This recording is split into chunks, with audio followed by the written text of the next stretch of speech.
everyone, welcome back to Faith Life Travels. I'm Gabrielle Noel, and I make videos on living an authentic Catholic life and on the catechism and apologetics, and I try to make those videos once a week. So if you like this kind of content and you would like to see more, be sure to like this video, comment on it, and subscribe to my channel for more. Also, don't forget to tap the notification bell that is just next to the subscribe button so you will be notified every time one of my videos goes live. So without further ado, let's get started with the sign of the cross. In nomine Patris, et Filii, et Spiritus Sancti. Amen. So guys, fornication, right? Have you ever actually sat down and thought about the logical end of fornication, like the effects of it? I mean, just the other day, I sat down and I went down this thought path, and I came to the conclusion that fornication actually doesn't make any kind of sense, right? Now, like, follow me with this, right? I believe that most people want a normal life. And as part of that normal life, we want to meet someone, fall in love, get married, and live in some level of peace until the end of our lives, right? We know there will be troubles and challenges, but generally we hope that we'll be able to work through those challenges and continue on that same relationship with that one person, right? I don't think that anyone actually enters a marriage or a relationship hoping that it's going to end in a breakup or divorce. And somehow we have allowed society to fool us into thinking that fornication is actually something that's going to help us build a relationship that's going to last until the end of life.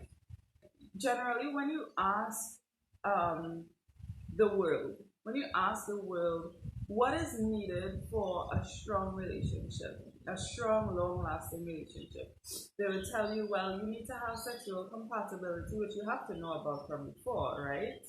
And patience and communication and a whole bunch of good and bad ideas all jumbled together. But notice no one talks about self-control. And I don't know about you, but I actually think self-control is a very important piece of the puzzle there. And guess what is a major thing that helps break down any remnant of self-control in your life? Fornication. It's fornication. Now guys, listen to me, right? I am saying this to myself as much as I am saying it to you because I was there once. I was a fornicator, and by God's grace, I am out of fornication now, and I intend to stay out of fornication, continuing by God's grace, right? But follow my thought pattern here for a minute. When you dabble in fornication, you start to slowly lose self-control in that area of your life.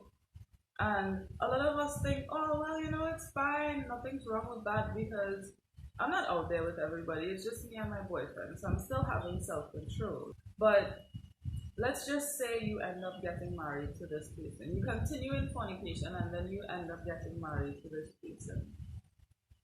And then it's usually after marriage, right? I'm not married, but I mean, I talk to enough married people. It's usually after marriage that you start to discover things about the other person that annoys you, right? It always comes out. And over time, sometimes these things can grow and become overbearing to you. So what do you do now?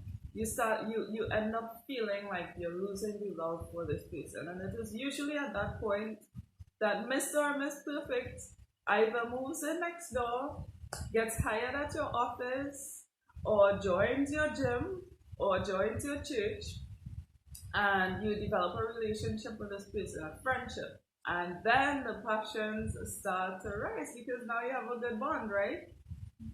And then you start to doubt the decisions that you made before. You start to ask yourself, oh my gosh, did I marry the wrong person? Did I did I rush into marriage? And a whole bunch of other doubts. And then now what? You start to feel stuck. But the problem there is this is a situation that calls for self-control. But before marriage, you decided to train yourself to follow the passions of the flesh as opposed to building self-control through practicing chastity. So the doubts come, and now you're like, oh my gosh, I made the wrong decision. And worse yet, if you actually watch a lot of secular media, because secular media actually literally is teaching you follow your heart. Another word for passions, follow your heart, no matter if it's a good idea or not. And then you end up following your passions as you're being taught by secular media and as you were training yourself before marriage. And then all of a sudden your marriage is in a worse state than when you started. Guys, listen, this is serious. This is serious stuff here.